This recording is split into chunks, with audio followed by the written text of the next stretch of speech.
Hello and welcome, and thank you for watching our video today. We are very pleased to be able to sponsor this BESTPRAC-EARMA meeting, so thank you for having us. My name is Nikki Cooper and I'm happy to be introducing our solution PivotRP to everybody here today. So PivotRP is available for universities across the world. We specialise in information for European universities, and we provide three main things. The first thing is a news service, which includes comment, analysis and insight into what's happening in the research world. My colleague Sarah is going to tell you a little bit more about that in a moment. Secondly, a database of funding opportunities, which is the biggest and most comprehensive database available in the world. And thirdly, a range of software which enables you to find the relevant information within the database and within the news service and share it with employees and colleagues across your institution. The software is flexible and robust, so it helps you to use the service in a way that suits you, depending on how you're structured. And typically it will be mainly used by the central support team in the research office. But as I say, it is flexible and anybody can use it. The database currently covers all European funders, all international funders, and we cover over 25,000 funders across the globe. Its value today is around 85 billion US dollars, so big, broad. And we have a client services and support team who provide training and support to help you maximise the value out of your subscription. We would be very pleased to talk to you more, so please do get in touch. We'd be happy to have a chat, do a demo and talk to you more about how we can help your university. And I am now happy to hand over to my colleague Sarah. Thank you. Thanks very much, Nikki. So my name's Sarah Richardson. I'm the Group Editor of Research Professional News, and we are an editorially independent news service covering research policy and funding topics and higher education across Europe and around the world. For our European subscribers, we provide daily policy news covering all the major topics for researchers coming out of Brussels, for example, Horizon Europe, the European Research Council, latest trends in publishing. We also supplement that content with a network of local correspondents in countries around Europe who provide news on a weekly basis from their region. And subscribers can also access our full international news service. So if you're interested in collaborating with counterparts around the world, you can find out what's happening in their region and the kind of priorities that matter most to them. Our news service also includes a funding insight section, and this is really practical information aimed at helping you to hone your bids for grant funding. So we interview previous winners of some of the major schemes open to European researchers, as well as some of the kind of hidden programs that you may not be so familiar with. We also try to unpick any recent significant policy changes that may be affecting how you need to put your bids together. So I hope that that's given you a flavour of our service. If you'd like to find out more, we'd really love to hear from you. And in the meantime, I'd like to say thank you for your time, and I hope you enjoy your event today. Thank you.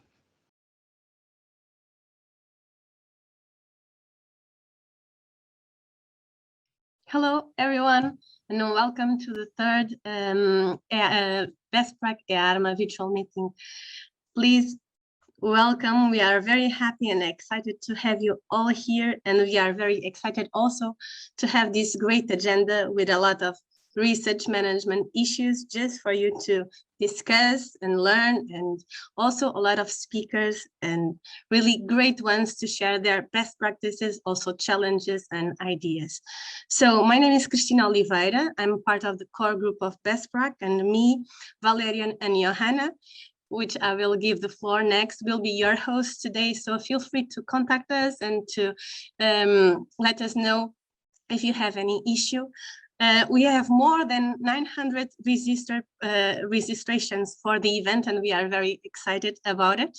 And just to give you a brief word, here in BESTPRAC, we are very committed in providing these networking opportunities free and open to all, and we will continue to do so, and you will see next what will come ahead of us. So have a nice meeting, and now I will give the floor to Johanna. Okay, welcome very much from my side as well, from EARMA. I'm Johanna Roth, IARMA's Community and Events Manager, and as Christina mentioned, together with her and Valerian over the last few months actually, since November, we've been organizing this event for you and are very excited to have you all here today. So I would actually like to take you a little bit through the agenda for today, just so everyone's aware what to expect. So I hope you can see it now. So this is, of course, our first day of a 2-day event. We are starting here together in the plenary. Fantastic to see so many of you already here. Just now, I'll hand over to André Lambos, Nick Claassen, Evelina Brenval, and Ronald de Bruyn to update us on the future of BESTPRAC and IARMA. So we're very excited about this part of the agenda. Then from there, we'll have a presentation from Seán McCarthy on strategic networking at a European level. And then we will all move into the working groups. So here you will leave this plenary and click on, hopefully, the links that you've received. I'll also put them in the chat a little bit later on. And of course, you can at any moment switch between working groups. So if you want to attend certain sessions of working group 1 and then switch to working group 2 or something like this, that's absolutely fine. We will let you in even in the middle of presentations. We'll do our best so that you can join whatever you would like to attend. And then actually, finally, after the working group sessions, we want to return here to the same plenary link that you are on now. So that should be quite easy, I hope. This plenary will stay open the whole time. So when you're done with the working groups, you can just go back here. And then we'll have a final message here from Valerian and myself. And then we will invite you to a social gathering on Spatial Chat, a very exciting social platform. So if you still have time for that, it'd be wonderful to have you there as well. So now during this meeting, feel free to use the chat to chat with each other if you like. And then if you have any questions, you can use the Q&A box that you can hopefully see at the bottom. If not, feel free to send me or Christina a message and we'll try our best to help you. So thank you so much for joining us. And I would love to hand over to André. Thank you, Johanna. Good morning, everyone. It is with great pleasure to welcome you all to our third joint BESTPRAC-EARMA meeting. I'm so excited to hear that we had more than 900 registrations to this meeting. I'm very happy today to announce the next step to our existing collaboration with IARMA, which is the establishment of a new thematic group within IARMA that will strengthen and enhance even more our existing collaboration. This will facilitate BESTPRAC community to continue with all previous activities such as training, schools, and meetings. And with this, we will be able to create a more inclusive environment benefiting the research administrator as a whole. Continue the quest for excellent research requires top research support. And now I would like to give the floor to Evelina Brenval, IARMA Chair, to say a few words regarding the importance of this new collaboration. Evelina? Thank you, Andre, very much. And I would like to express my excitement and welcome the BESTPRAC community on joining the IARMA family, as we call. Because it is very important if you want to influence and make significant change, then what do we need? We need actually to make alliances where we have to work together. And this collaboration is everything about that. So the joining of IARMA and BESTPRAC forces and strengthening of cooperation, I think it will undoubtedly create new opportunities for our members and for the recognition of the RMA profession in Europe overall. So I'm really excited and I wish everyone good luck for today's event. And I would like to give then the floor to Nick Claassen, Managing Director of IARMA, who will tell more details about this collaboration. Welcome. Hello, hi everyone. I'm Nick, Managing Director of IARMA, and I couldn't be happier also on a personal note that IARMA and BESTPRAC are joining forces. I actually started my international networking back in, I think, 2014 when BESTPRAC was just starting up. I remember well in Bratislava, and then got in contact with EARMA and started being active there, and ended up in my current position really through the connection BESTPRAC-EARMA. So from my part, it's also a coming together of two things that I love and I think make a lot of sense, and that are one community for me. Sorry, like many among us, the health is not always well. It's not always there in the best way. I want to share my screen with you, and normally you should now be seeing a slide, because I want to tell you a little bit more about the BESTPRAC-EARMA future. Andre mentioned the joining of BESTPRAC and EARMA. It's in the thematic group vehicle, and I just want to say a little bit more about that. EARMA has a lot of committees and a number of committees that help the EARMA board, that help EARMA with its operations. But then you also have thematic groups, which are often also referred to as special interest groups. And the good thing about these thematic groups, and what Christina also mentioned at the beginning, is that they're open for all, and that BESTPRAC was trying to be as low threshold as possible, everybody open to everybody, everybody welcome, and it will remain as such within this thematic group. So we can all participate, and the people who are participating today can also continue to participate. A thematic group, there also the goal of it is that the people who participate in it get something out of it, like BESTPRAC, that you exchange best practices, that you exchange information. So we think it's a perfect fit, and it will add consistency. It will add everything that BESTPRAC and EARMA need, I think, to strengthen the community. With that, I think I'll first give the word again to Andre to say a few words before I come back with more details. So it is open for all, and it will enable BESTPRAC to continue its activities as before. Yes, thank you, Nick. Well, as said by Nick and Christina, this new thematic group will be open to all. It will be led initially by a core group, having as chair the undersigned Andre Charalambous, vice chair Christina Oliveira, EARMA board observer Edwin Kanders, and the core group Virag Sar. We'll also have community core contributors, which are, except for the above mentioned Andre Charalambous, Christina Oliveira, Edwin Kanders, and Virag Sar. We'll also have with us Angela Pepik, Maria Solaspasic, Maya Skosanik, Valerian Kuradorescu, and Mariana Krodeva.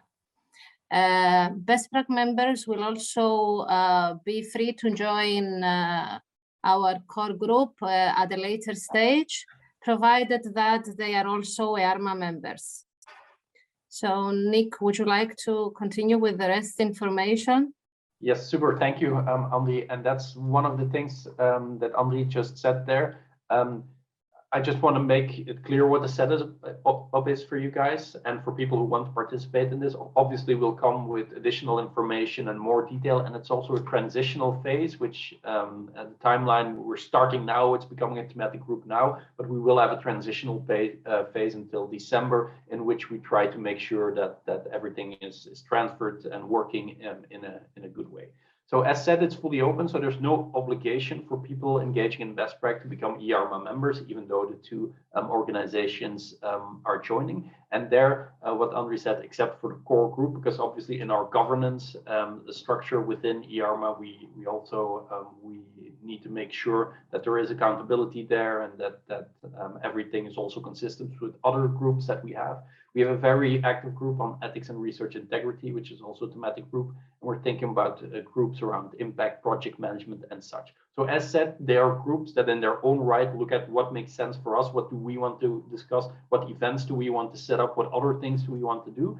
And when you participate in that, as said, there's no obligation to become an EARMA member. The BESTPRAC core community and a board, core group and EARMA board got together to say, hey, let's see for those people who do want to become an EARMA member, what can we offer? Can we do something to lower the threshold? And therefore, there is a 50% discount in 2022 for all new members. The other thing is normally when you join EARMA, you have to be a member for 1 year before you can have a travel grant. So we also said, let's make an exception there, and anybody who becomes an IARMA member can ask for a travel grant. We currently have one open on the website, and look at our LinkedIn or Twitter, look at the other news outlets that IARMA has. There is one open for travel grants to Oslo, obviously considering that we will be able to travel again, which we are quite confident, and we are moving full ahead of steam with the Oslo conference in person, but we obviously have a backup plan.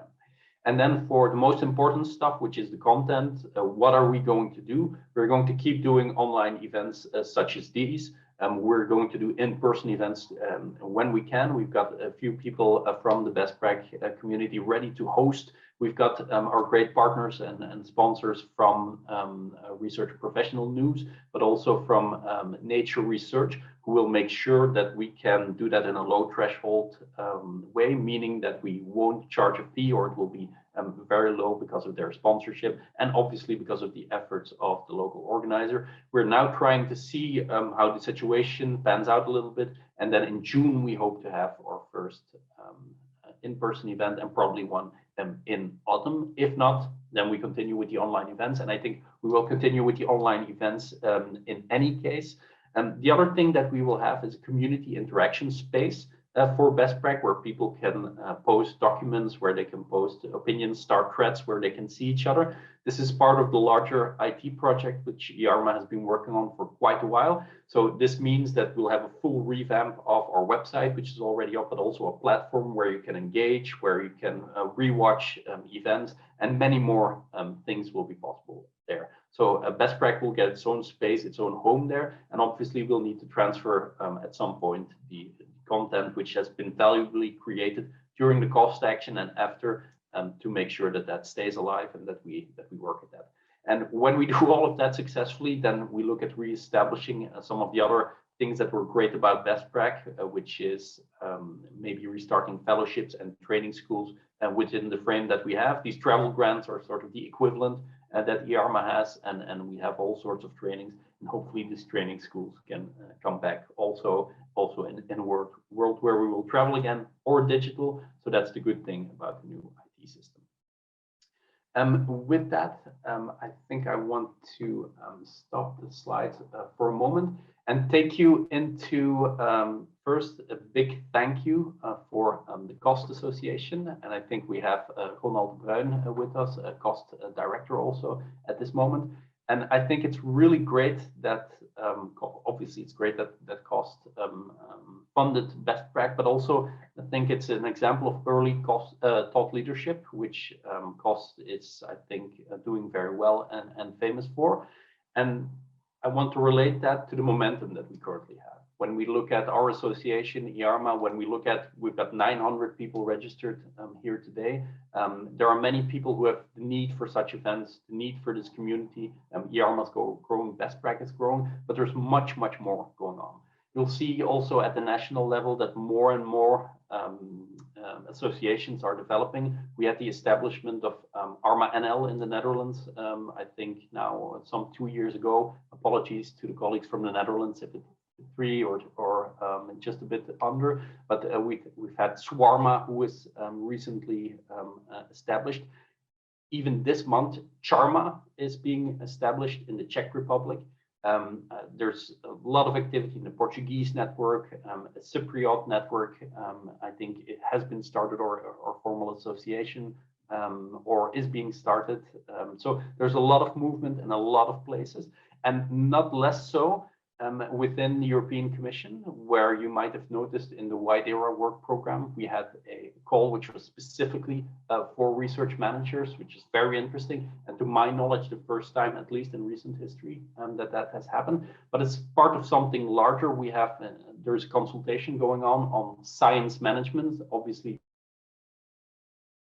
you know, that technology is not always the same, and that's one of the big challenges that we face.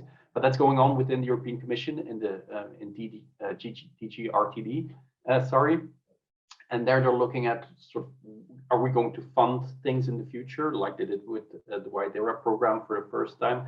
I mean, exchanges, mobility grants for research managers and administrators, or what are we going to do? So that's very interesting. Another development that has also happened at the end of the German presidency is that, for also my knowledge, the first time the council has said something about research management, also science management in the terminology there, but that a professionalization of science management is vital for the future of Europe, and also or research in Europe and the European research area.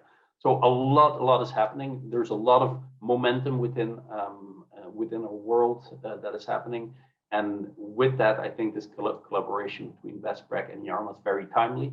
One of the things that we absolutely want to address is as good coverage as possible in Europe. We want to make sure that everywhere the community of research managers and administrators flourishes, and that we can get good funding for training for RMAs, that we realize the organizations, so I mean the research performing organizations, universities, but also the research funding organizations, realize that it's important to invest. And that all sorts of comes together from the cost funding now, what is it, 7-8 years ago, or at least the idea from that time, this whole chain, this whole momentum into the White Era call. And I'm also happy to announce that we put forth a proposal, IARMA and BESTPRAC, together with a few other partners. And we have just received the news that we will be funded, pending, of course, successful grant preparation. So that's also great news, which means that we will be getting 1.5 million euros, again, a bit provisionally still, but to do a project. And the project is called RM Roadmap. And RM Roadmap stands for we're going to try to design, and in a very co-creative way, try to design the future of research management and administration. So 1.5 million euros for 3 years, which I think is a very, very big deal, and we look forward to it. It will be an IARMA BESTPRAC collaboration together with partners ASTP Proton also, which is a tech transfer European association, and with Crowd Helix, which you may know also, which was the previous Vision 2020 network. So with this partnership, we're going to try to do that. But the thing about it is written as one big co-creation exercise. So we are going to invite national ARMAs, other stakeholders, yourself. So everybody will be able to sign up to this and participate, because it is the idea that we bottom up from the community, that we form what our future should be, and then present that to policymakers, to the European Commission, to any stakeholder that might be important and relevant in that discussion.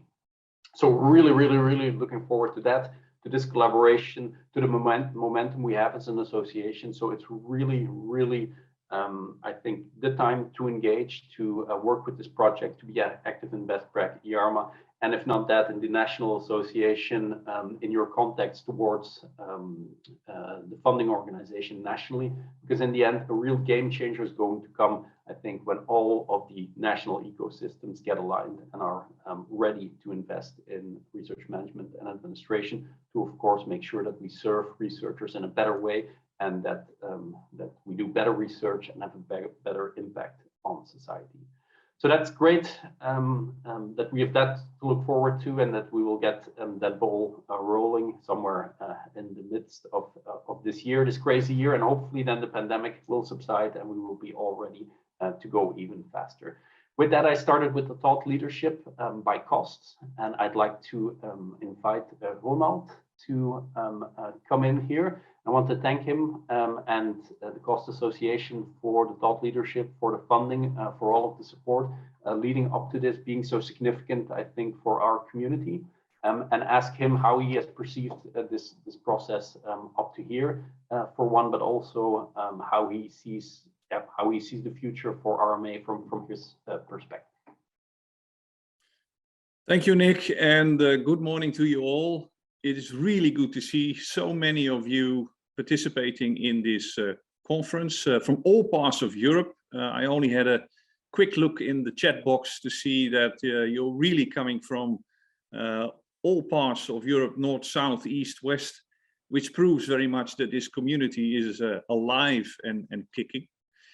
Indeed, I think certainly in hindsight that KOST made a good decision to invest in a targeted network, BESTPRAC, initially for 4 years, but since the results were so profound and also needed, there were actually 2 decisions following that to prolong the good work of the community. Now, looking at the evolution of this, some time actually elapsed to find really a good, let's say, solution to ensure the continuity. And I'm extremely pleased to see that continuity has been ensured. So BESTPRAC will continue as a thematic group under the umbrella of EARMA, and I think Nick has done his utmost to make that that happen. And not only, let's say that, Nick was already referring to the fact that under the German EU presidency council conclusions on the European research area, the role of research or science managers is recognized. I recall that I had some meetings also with the German presidency at the time concerning the positioning of KOST in the European research area, and KOST is also mentioned in these council conclusions.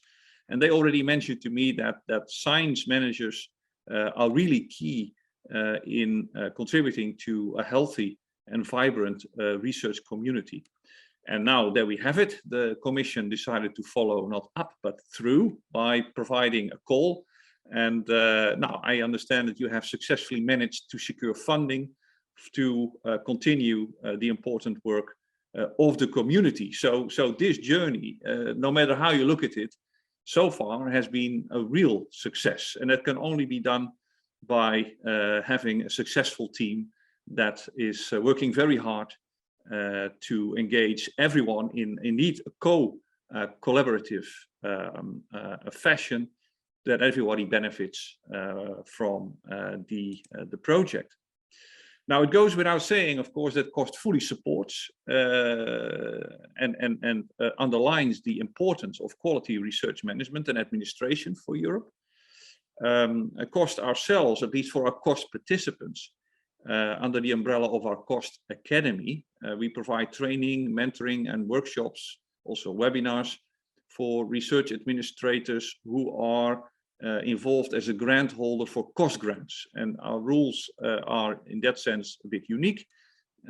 We have our own set of rules, which are then again slightly different from the Horizon Europe framework rules, but nevertheless, the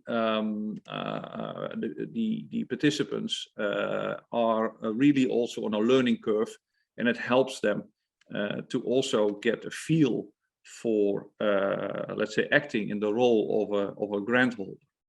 So all in all, we really are convinced that one of the key success factors of a successful project is to have a very good research management support. So the researchers can focus, on the science, and the let's say the administrative framework is managed, by professionals, and that goes hand in hand, and it is very much again a success factor.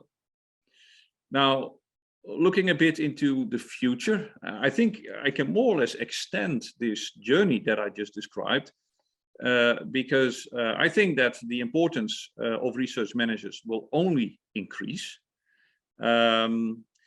The research managers are usually focused on helping the academics, let's say, to manage funding, but you are now part of a globally recognized profession.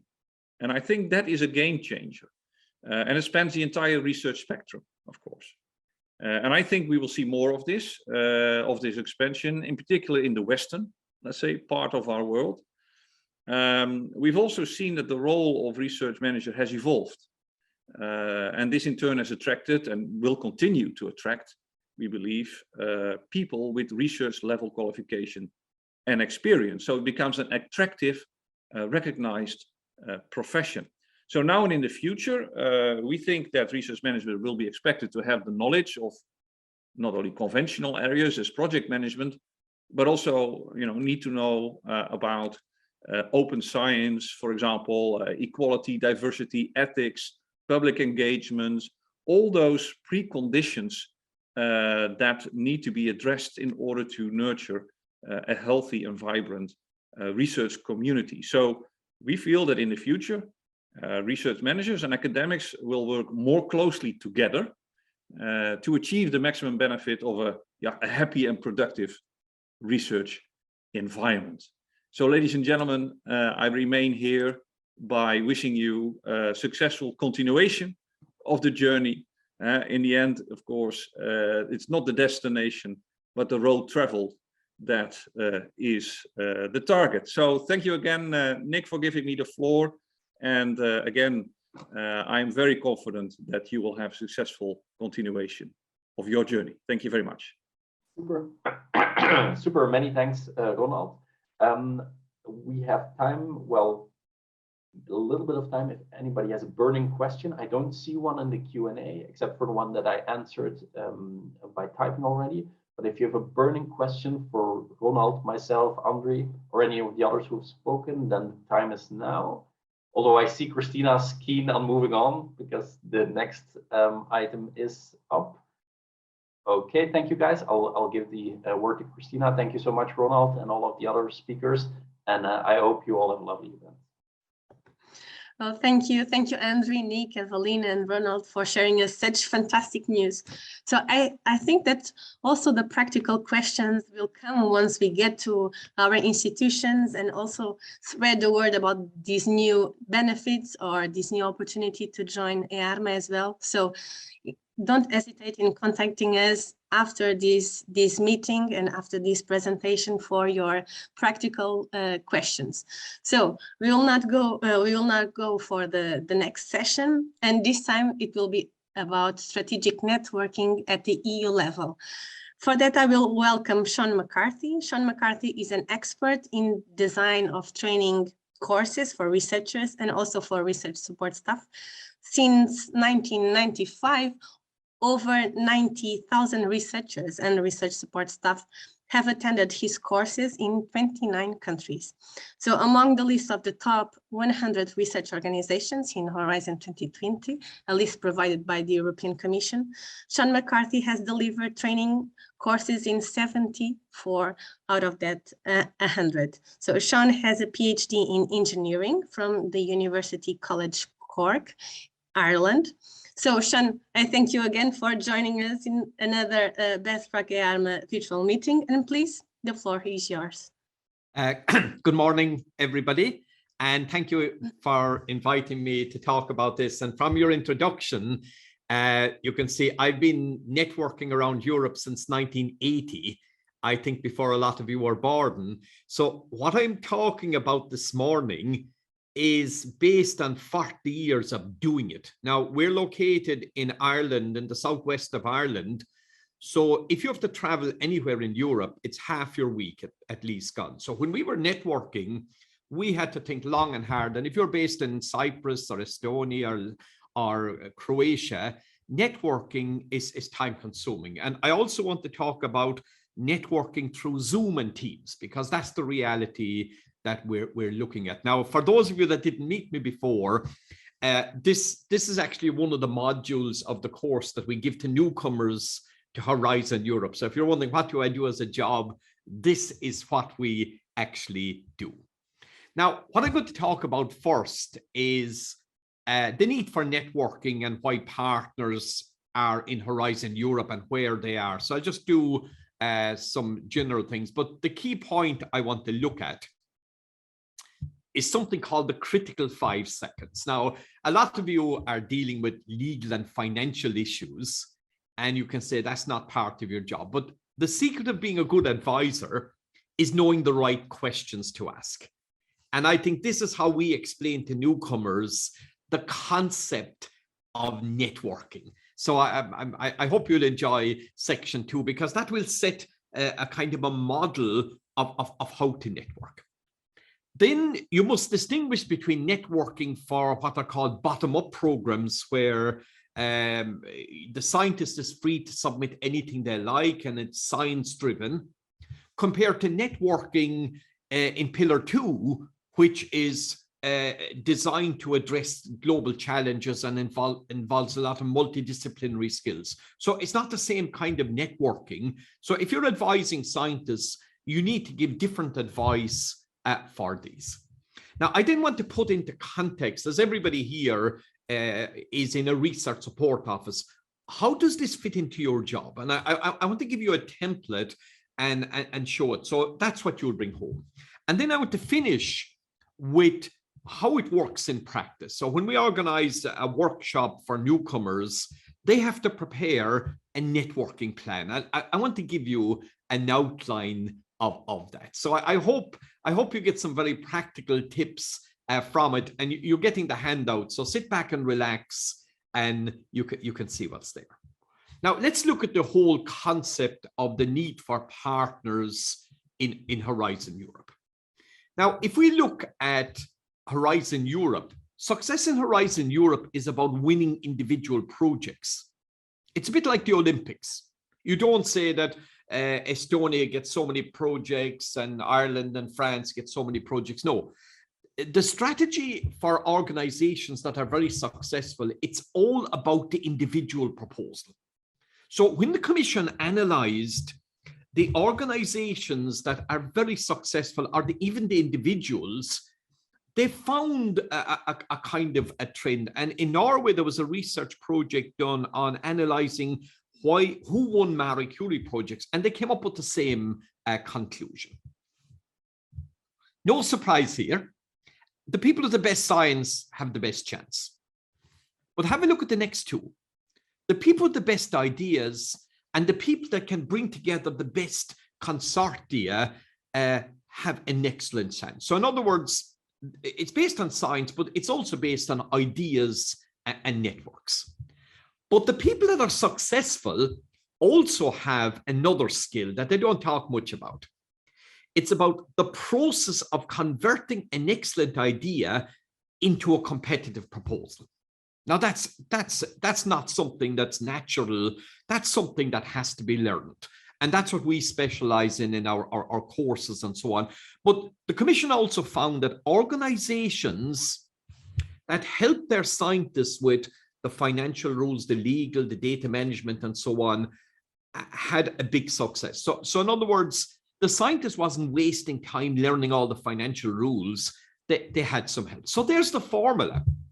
So if you're advising your scientists about, and this is what we talk to newcomers about, your job is to do the science, then you learn the writing process, and you don't learn the rules. The rules are very, very complex. So that's why you need to work with your support office. So you'll see at the end that when we're talking to newcomers, one of the things they have to present to us is who's your local support, who's your center of support, who will help you with the legal rules. And that's part of the training that they get. Now, we don't cover that in our courses. What we cover is this. So in other words, there's two types of support needed by scientists. There's support on the rules, which a lot of the talks in the next 2 days are about, but there's also support needed on the science. And today's talk is looking at strategic networking. What kind of advice can we give to scientists about building their networks in Europe and so on? So it's part of the package. And I think that's a nice slide explaining what EARMA and BESTPRAC actually do and what we do. And just I'd like to announce, we put all our training courses online. You can now take our courses as e-learning workshops, and I'd show at the end some of that. So we've been traveling around Europe for the last 25 years. So hopefully, if any of you are interested in those, my email is on the front slide. Now let's look at Horizon Europe. I presume everybody is familiar with it, but just in case you aren't, Pillar 1 is about making Europe a leader in science. So that's why universities love Pillar 1. So the whole focus is making Europe a leader in science, developing PhDs, postdocs, infrastructures, and so on. Pillar 2 is different. In Pillar 2, science is a tool to do something, to address a global challenge like climate change, or to make Europe a leader in artificial intelligence. So in Pillar 2, science is a tool. So that's why impact is a big issue inside here. And as we know, Pillar 2 is divided into 6 clusters. Pillar 3 is different again. Pillar 3 is about copying America. America is the leader in innovative companies. Look around your desk today. Look at all the technologies. They're all American or non-European. So Pillar 3 is about developing companies that make Europe a net exporter of technology. So can you see the policies and thinking behind this are totally different? And in the widening program where the EARMA BESTPRAC project has just been funded, is about helping countries like Poland, Romania, Estonia, Latvia. Now, widening participation funds strategic networking under programs like Twinning. But I just put up this slide to show you, in case anybody is not familiar with it, but you're all familiar with it. But where does the networking come into this? Now, ERC is mainly single partner projects. Now, we have to be clear on something here. A partner in Horizon Europe is an organization. It's not a person. And we can see in all of the other programs, with a few exceptions, you need to be part of a consortium. So in other words, if you can't put a consortium together, or if you are not being invited into a consortium, then you're not in this particular business. So we need to understand what's happening. Now I can hear some noise. I'm getting some interference. Maybe Joanna, can you check? Somebody has their speaker on. Okay. Yeah, I fixed it. Yeah, good. Thank you, Joanna. Now, so in other words, if you're participating in Horizon Europe, you need to understand the concept of a consortium. Now, there's 2 ways of looking at a consortium. One is managerial, and the other is scientific. Now, every proposal, as we know, is submitted through the funding portal.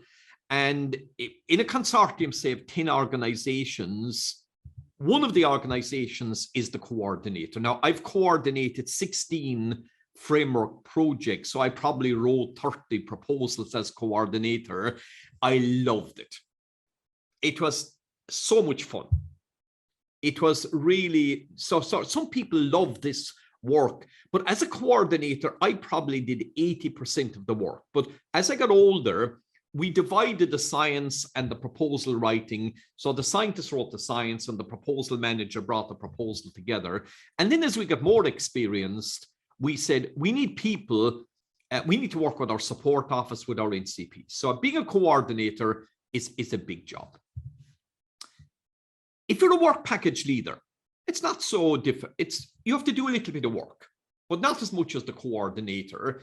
And when I'm writing a proposal, I always begin with 3 or 4 work package leaders, the core partners, and we discuss the idea. And then maybe we need somebody to do a survey in Cyprus, or we need somebody to test a piece of software. I call these kind of task partners who do a specific task in the project. And then there's the option of third party. So what I'm showing you here is the kind of more management or proposal planning structure.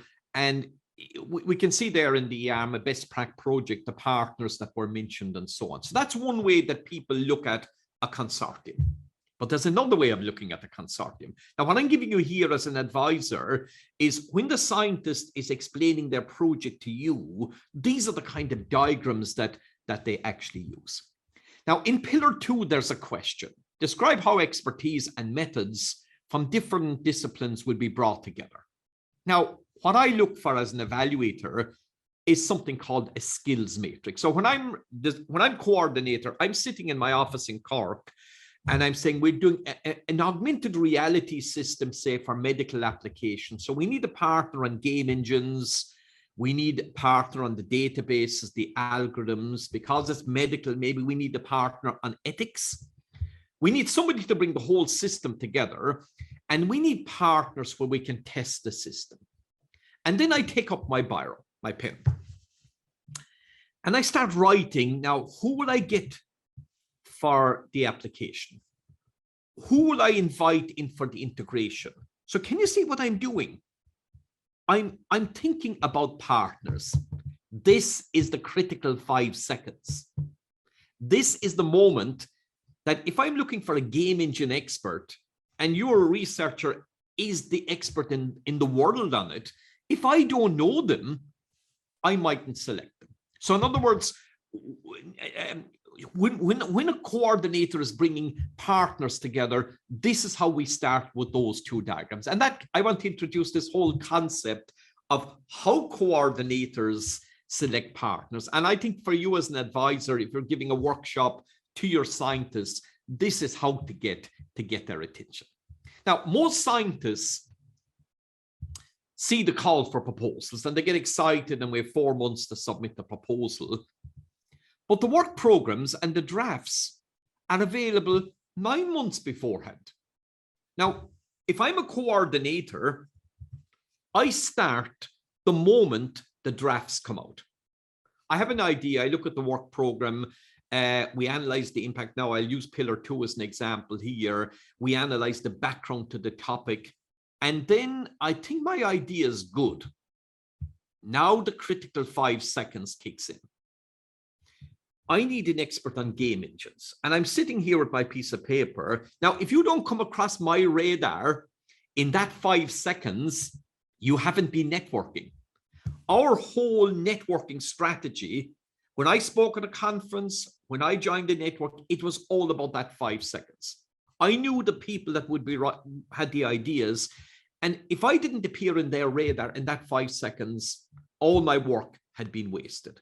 So then I'm contacted, and this happened. I get an email, Seán, would you be interested in this project? I didn't ask them, why did you invite me? Because I knew exactly why they invited me. And I want to show you on the next slide how to plan for that 5 seconds. We contact the partners. Some people may not join, or some people might be competitors. And then we bring the consortium together. Now, I always start with a core group of maybe 3 or 4 people. And then we discuss, yeah, but we need an expert on ethics. I said, I don't know any experts on ethics. Now, this is the second 5 seconds. One of the partners will say, well, we worked with people before and they did a super job. So in other words, now the core partners are bringing in the missing partners.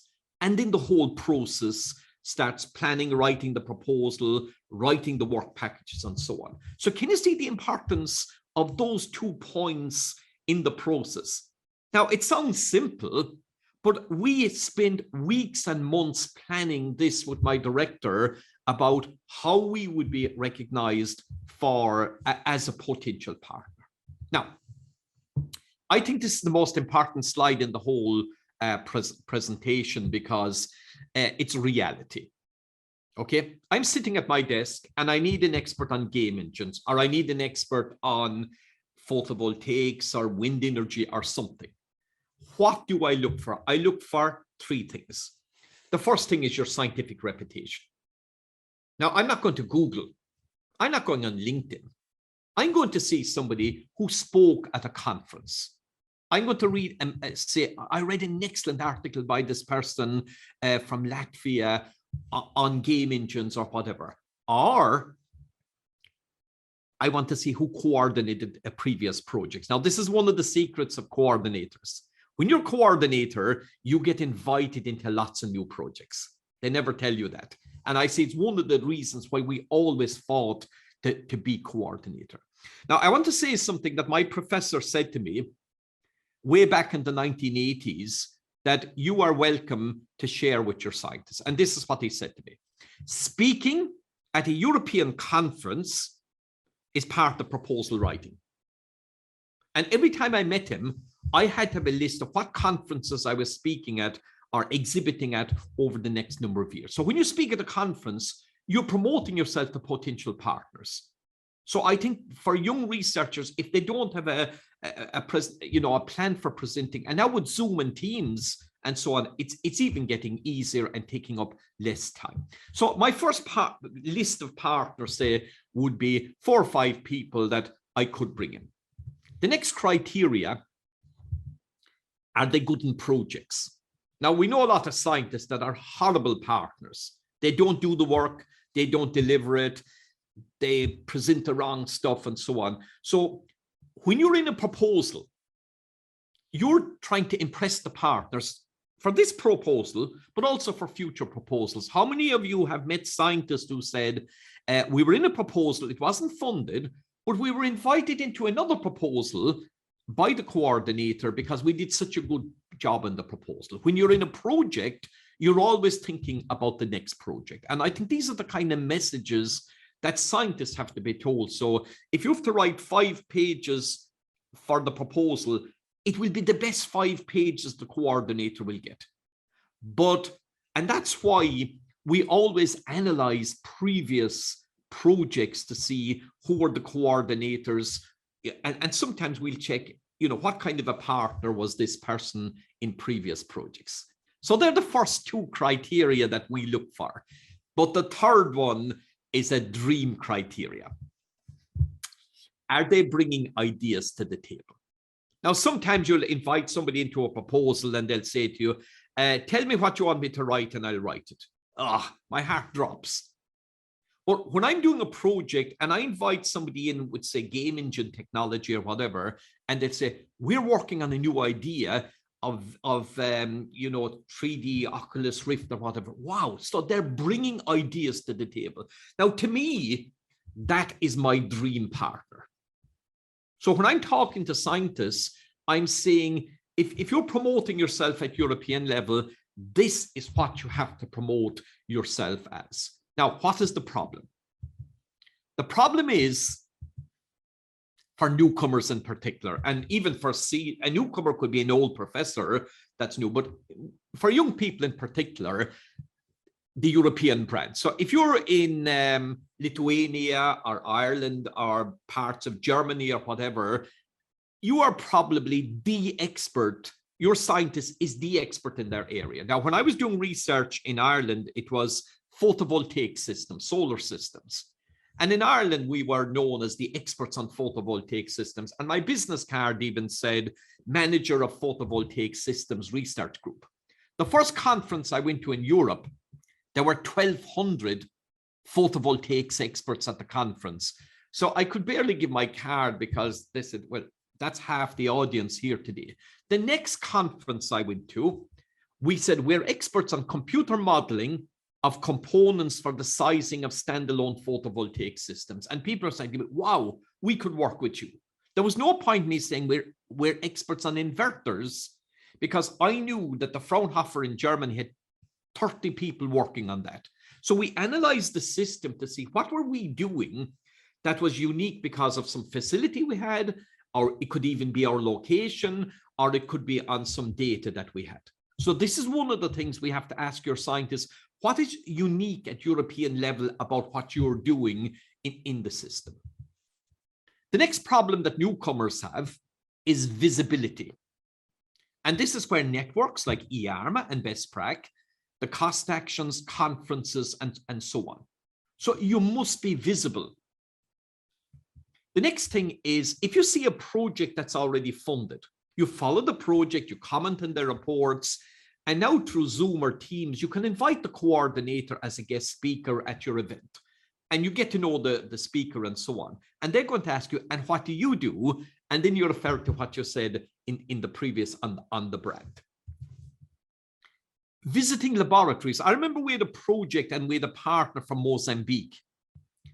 And I said to the coordinator, how did you find this guy? Well, he visited us last year and I went to visit him, and they have a wonderful facility. He was invited into the project because they knew each other. So everybody should have a plan for visiting and having visitors. And this one actually surprised me. I met a lot of people that said, we met people when we were doing the evaluations.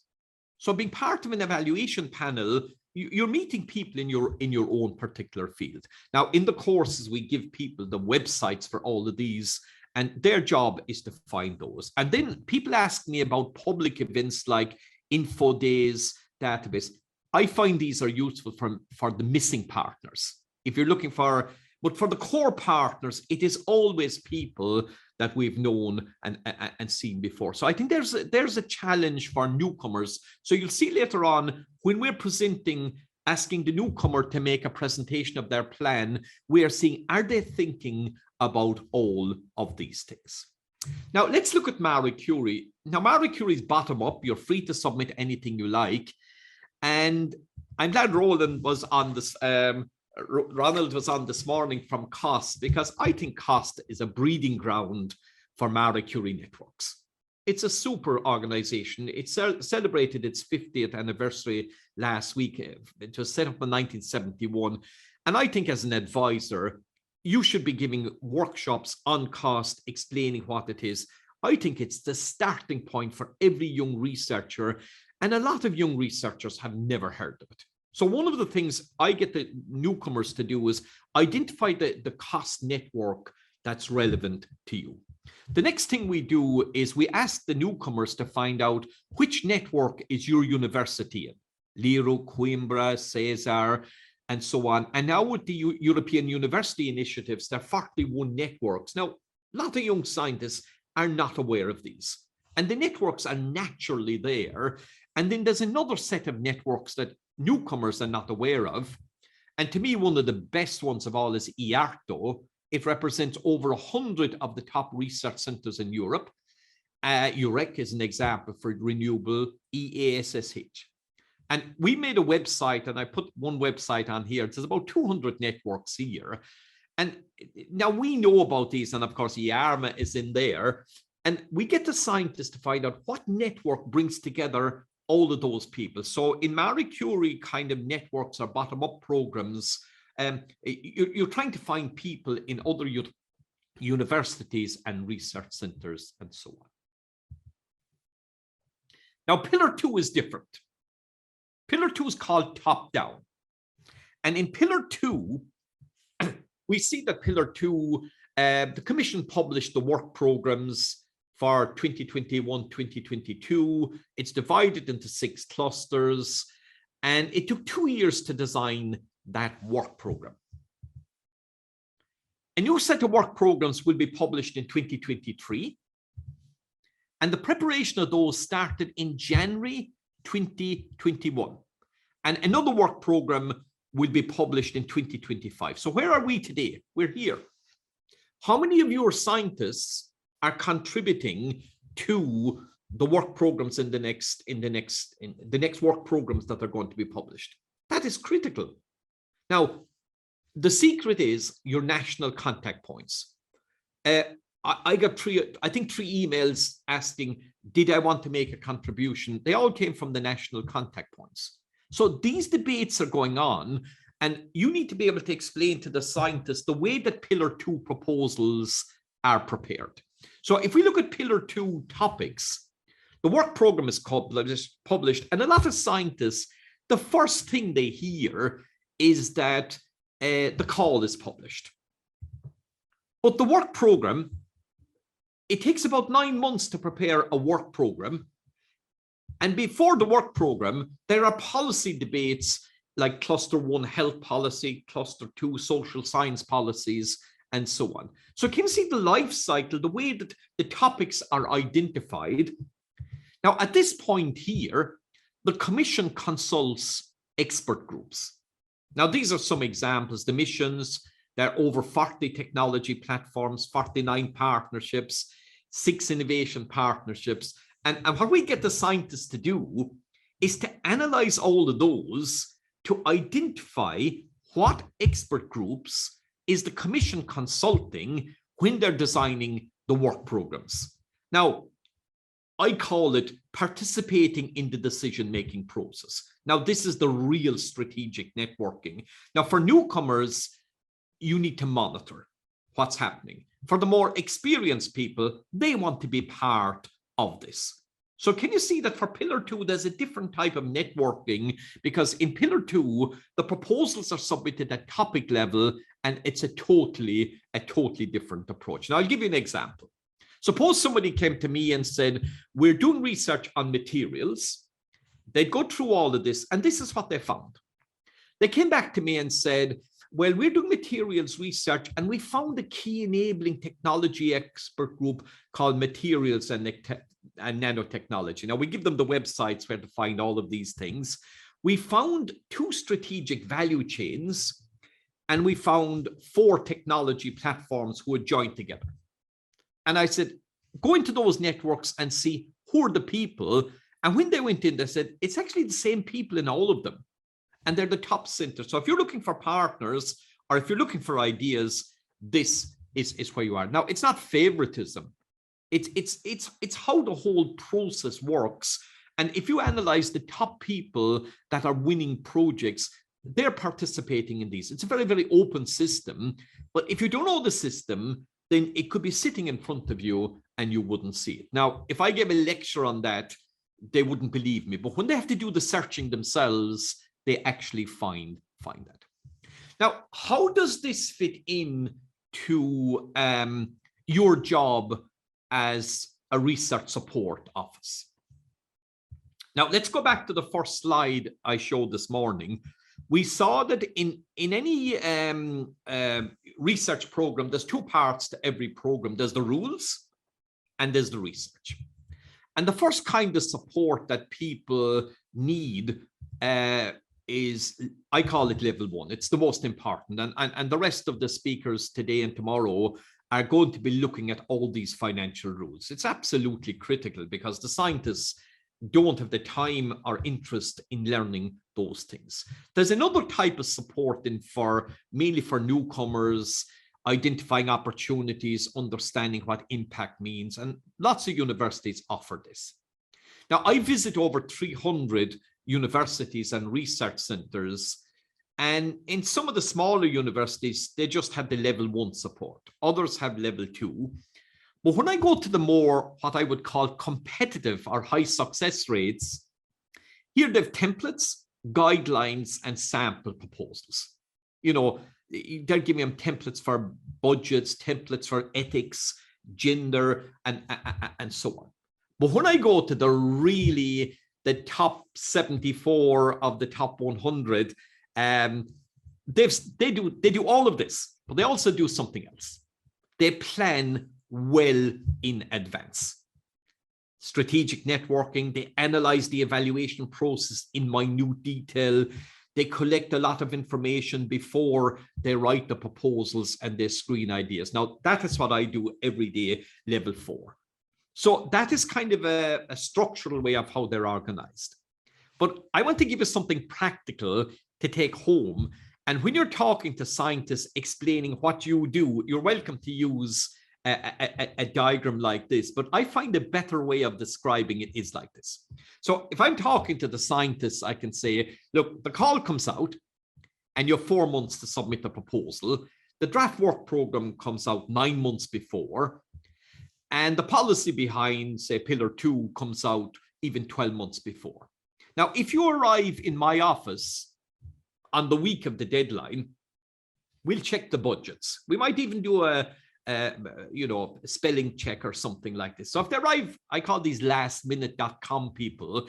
If you arrive at the last minute, it's the basic services that they can get.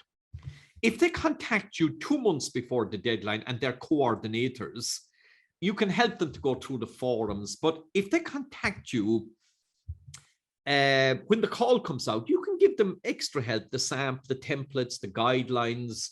You can guide them through the process. And that's typically what goes on. But when I visit the top, the people with the higher success rates, they start here. Identifying opportunities, analyzing the topics, selecting the partners, and that's the real way. But when I visit the people that have 70, 80, 90% success rate, and I know 5 people with 100% success rate, they never get involved in a proposal unless it's going to win. That is when strategic networking comes in. So strategic networking is not something you do when the call is out. This is something that is done long term ahead. And some of the people I know that have high success rates, they plan their proposals 2-3 years ahead, and they're working on it like that. So it's not a kind of a last minute issue. And there's a slide to explain to the scientists the kind of support they can get from your particular office. Now, I want to show you how it works in a kind of a practical level. And I was associated with University College Cork for the last 3 years. And we did a lot of experimenting with real newcomers And what I've done now is I've automated this whole process. Suppose your research office is here and a newcomer comes to you and said, okay, I'd like to get involved in Horizon Europe. Now, what we did in Cork is we did workshops and so on. But what I've done now is I put all the workshops online. So you could say, hey, sign up to this workshop here. And what they get is a template. Then they come back to you with a draft plan for Horizon Europe. You organize some experts, previous evaluators, people that are familiar with the European programs, maybe the NCPs. They look at the presentation and they comment on it. And then they go back to their director or their group saying, look, these are the opportunities and this is the networking that we have to do. Now, this is exactly what I did that with 30 groups in University College Cork. So it took a long while to get it right. And I want to show you the kind of presentation that your scientist would give after these workshops. Now, I want to show you something interesting. Have a look at the sentence at the top of this slide. Presentations presented in 5 minutes. Now, it took them weeks to prepare it, and they went through many rehearsals. Now, when they go back to their own group, it can be half an hour, 1 hour workshops. But if you get a director to come in or a senior person, the most they want to listen is 5 minutes. And this is like a summary of everything. So we give them a template, a PowerPoint template. And the first slide is, what's your brand at European level? I'm an expert in artificial intelligence. No, there's 2,000 people at the conference on artificial intelligence. So when you go to Europe, what unique thing are we doing that you promote yourself? What projects were funded in the past that we were involved in? And what were the missed opportunities? Who are the coordinators? So they'll analyze this and they're asked to identify 5 people in Europe that we should be networking with. What networks are these people in? What cost actions, European associations? What conferences are you planning to present, European conferences, in the next 6 months? What centers are you visiting and who's visiting us? And then in the case of Pillar 2, what expert groups must we be a part of? Now, it looks very, very simple, but it takes a lot of work to produce that 5-minute presentation. And in one workshop we did in Cork, we got it down to 2 minutes. And the vice rector stayed for half an hour, and in half an hour we had 12 groups presented their plans and so on. So this is the kind of practical way. And there's something interesting about this process. The support staff did nothing. They just organized the event. So it doesn't add work to your table. So the support office becomes more a facilitator of the process rather than somebody who's actually helping him to do it. So we're getting the scientists to do the work, and that's what they loved in Cork. Now, that's the end of my presentation. There's some time left for questions and comments. So maybe Joanna or Christina, can I hand back to you? We're nicely on schedule. Yes, thank you so much for the presentation. I have a few questions of my own because I also work in this area, but I will start with a question here on questions and answers.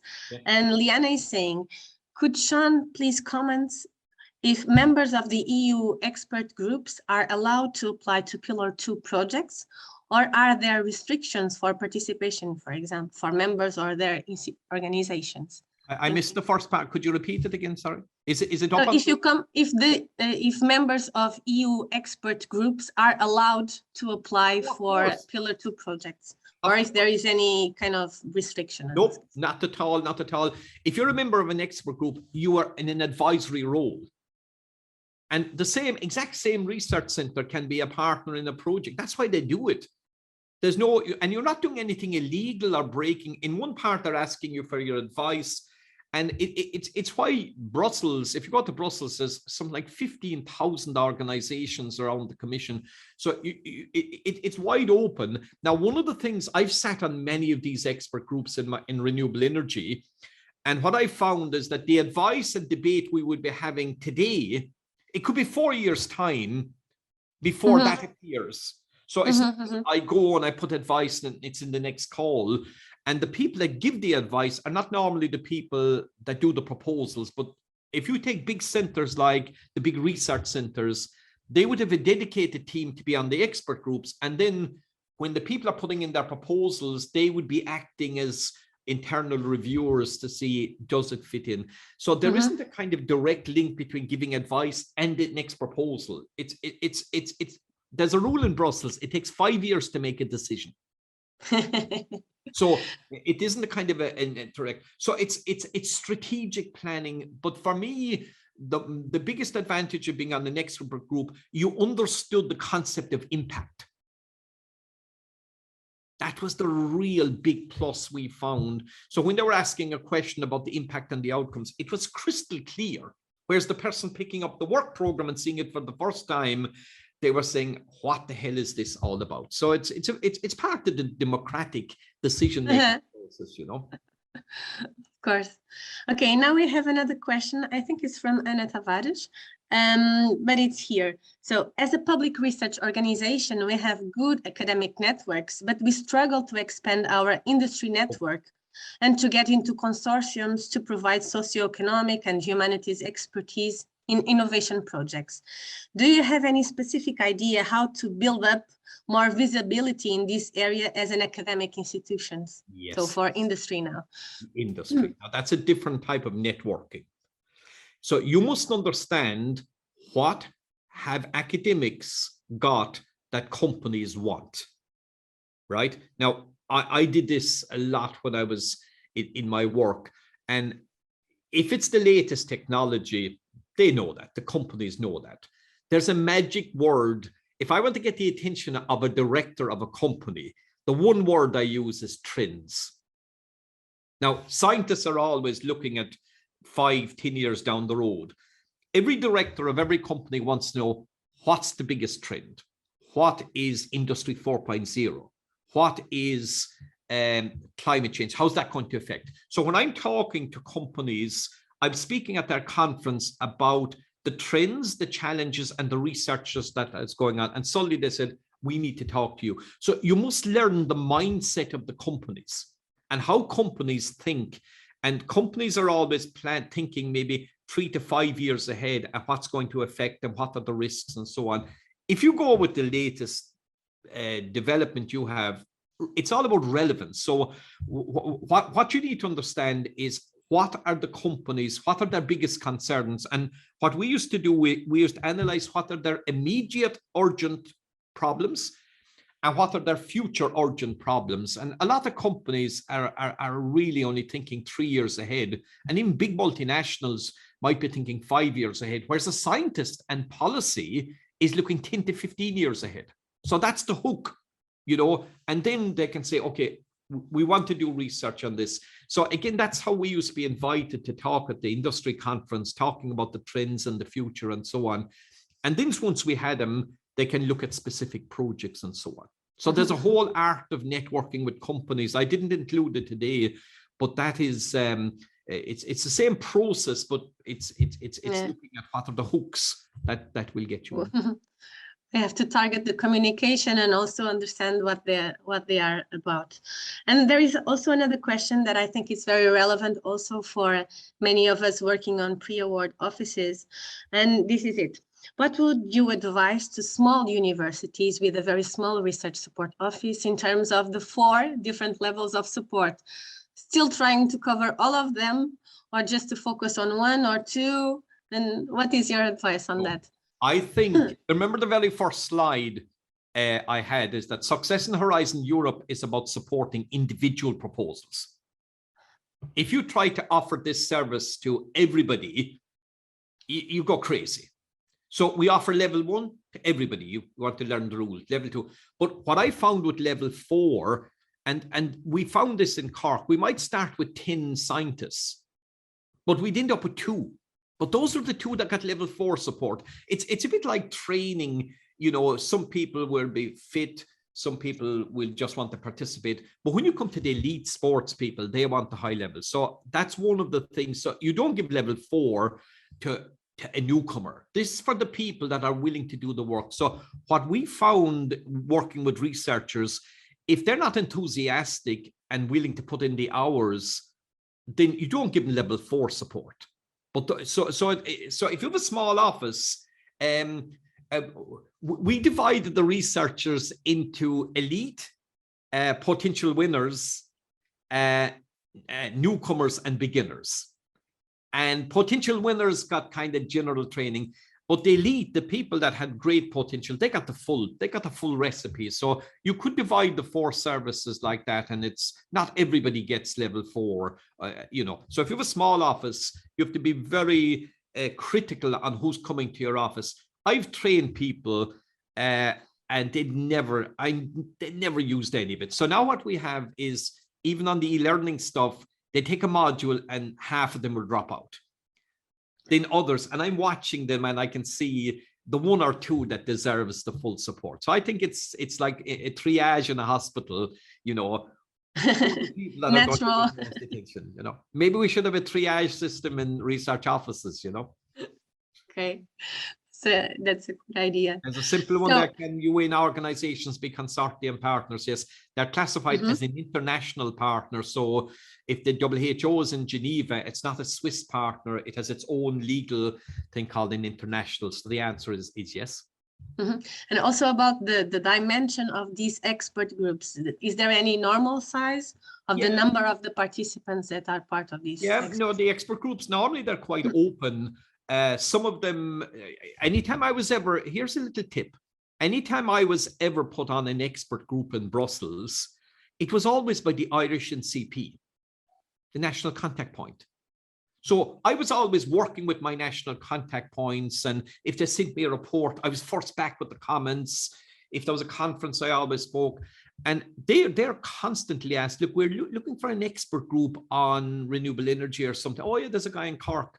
It was always the NCP. So that's a tip for you. When you're working, you should have a good personal relationship with your national contact point, because they're regularly asked for people to be put on expert groups. And also, if I saw an expert group that I like, I would comment on their reports and I'd send in really good comments, and they'd say, who's this guy commenting? So they're not bringing me because I'm Irish or whatever. They're bringing me because I'm contributing, and they're always looking for constructive criticism.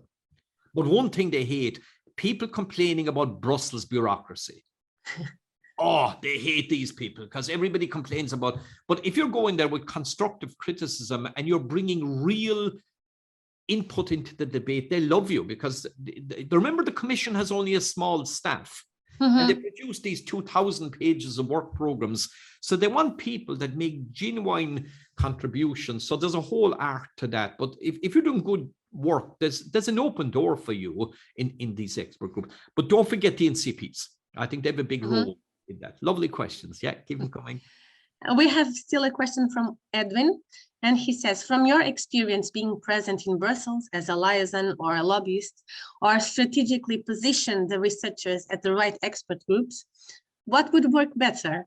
So focus externally or to focus on your organization? From your experience being present in Brussels, or strategically position the researcher in the right expert?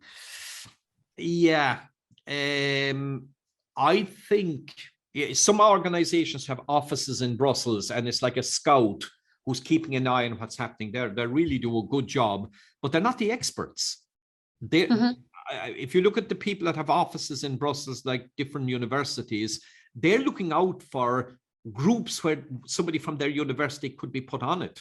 They're like scouts for that. But being on the expert group and doing a good job with really constructive ideas, that's the beauty of the whole thing. And I'm always thinking of somebody picking up my proposal, and there's 5 proposals left, and they're all the same score, and they must pick one, and there's my name as coordinator. Yeah, he's good. You know, it could make that final decision, but I must do a good job. Being on an expert group, but just sitting there, waste of time. Nice coffee and nice meals, but when I'm on an expert group, I remember I was on an innovation expert group one time when innovation was just coming about. My presentations and reports were by far the best. I put so much work into it. It was like doing a PhD thesis. It might be only 5 pages, but when mine landed in Brussels, it was always quoted.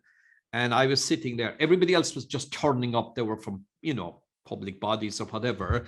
but I got noticed, and so it is really hard work, but it's all about that 5 seconds. I want to be the person that if they're looking for somebody, I was the person, and it's good training for you, but just being on an expert group, that's only collecting information, but being a contributor, those people are constantly brought back, you know, to make a difference.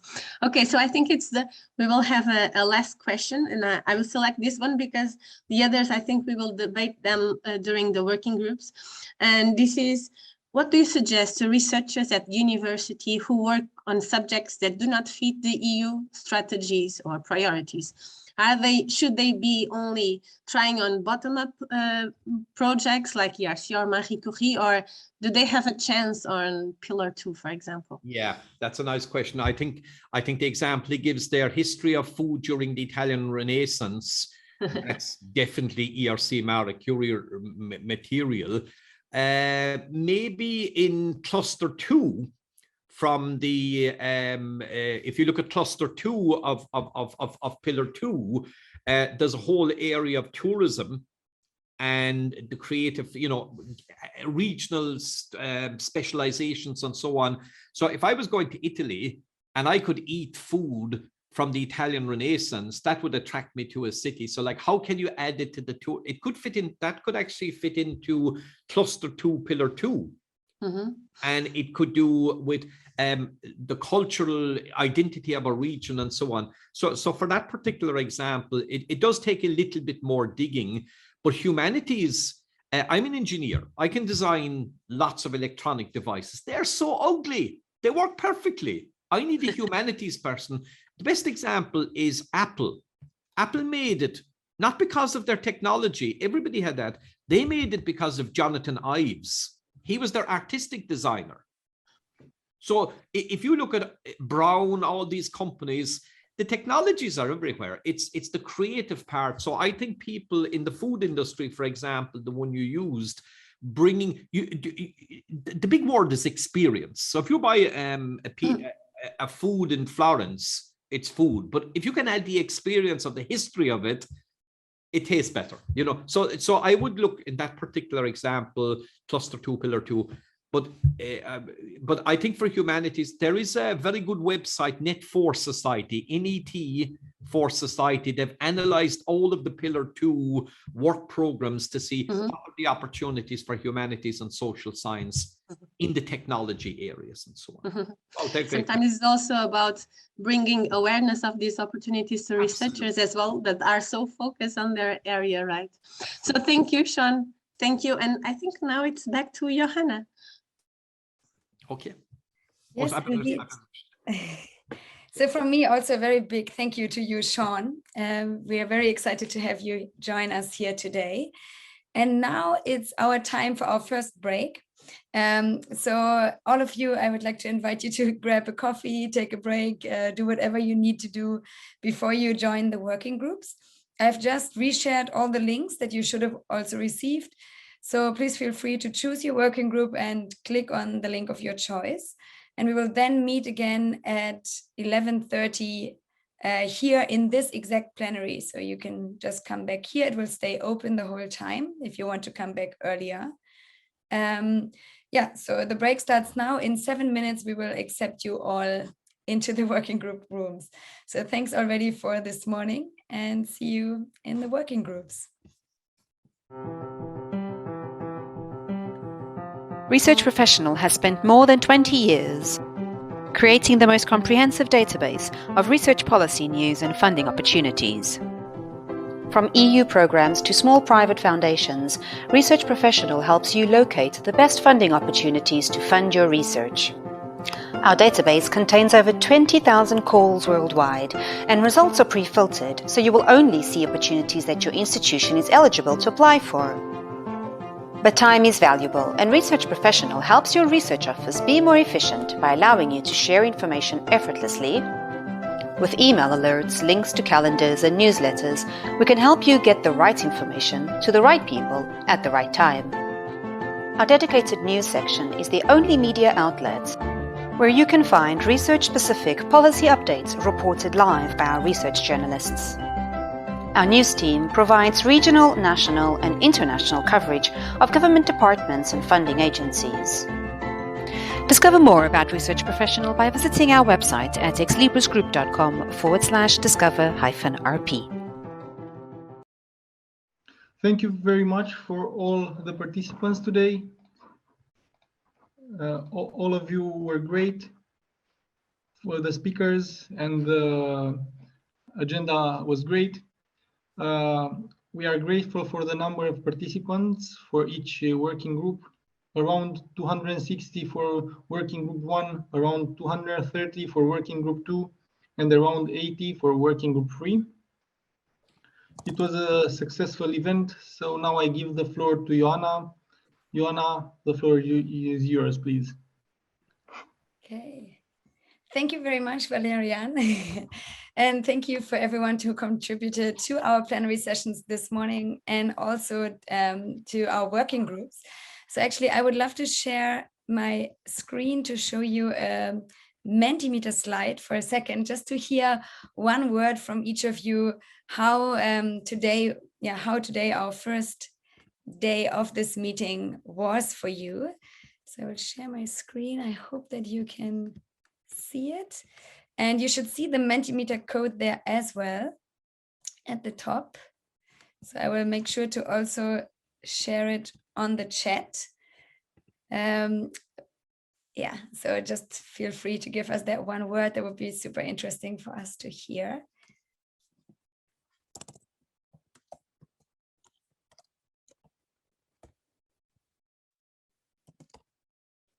Oh, great. People are already finding it.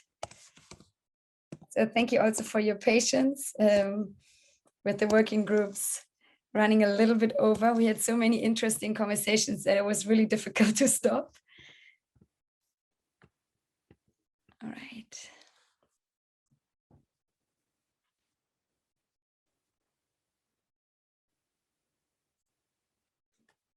Great, interesting, informative. Too short, yes, we wish we would have had more time. Inspirational, super. Having best friends, yeah, the BESTPRAC-EARMA community is really awesome, I agree. Nice ideas, exciting, energizing, great. Yeah, so as already a little bit announced, we will share all recordings of all sessions that were recorded with you afterwards. We will also share the presentation PDFs with you in case you would like to look at them again. And we will do all of that at the end of day 2. So today you can't expect an email from us, but tomorrow at the end of day 2, we will share all of this with you. And we can also share this slide with you if you feel that would be helpful.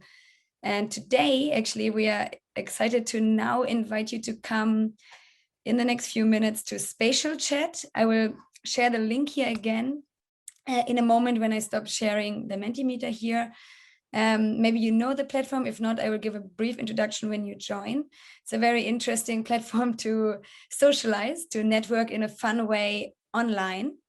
So we hope that you'll join us there. You'll get the chance to speak to some of the moderators, to speak to some of the speakers, and of course to some other attendees. And that will be very, very casual. You'll see there'll be some funny backgrounds and just a nice opportunity to connect. So it would be wonderful to see you there. I'll stop sharing this Mentimeter now. Thank you so much. You can continue typing there if you're typing, because then you can see it later when we share the slide. So let me just post on the chat the link to the Mentimeter. And if you already have the link, feel free to already go there. I will open it up now. So here's the link. Right, feel free to go over there. And for everyone who's leaving now, I already thank you for all your contributions today, for joining us. And I really hope to see you here again tomorrow. It's a different link tomorrow, but to see you for the second part of the meeting, and wish you a wonderful rest of the afternoon if we don't see you now on Spatial Chat. So it's open now. All right. See you there. Thanks a lot.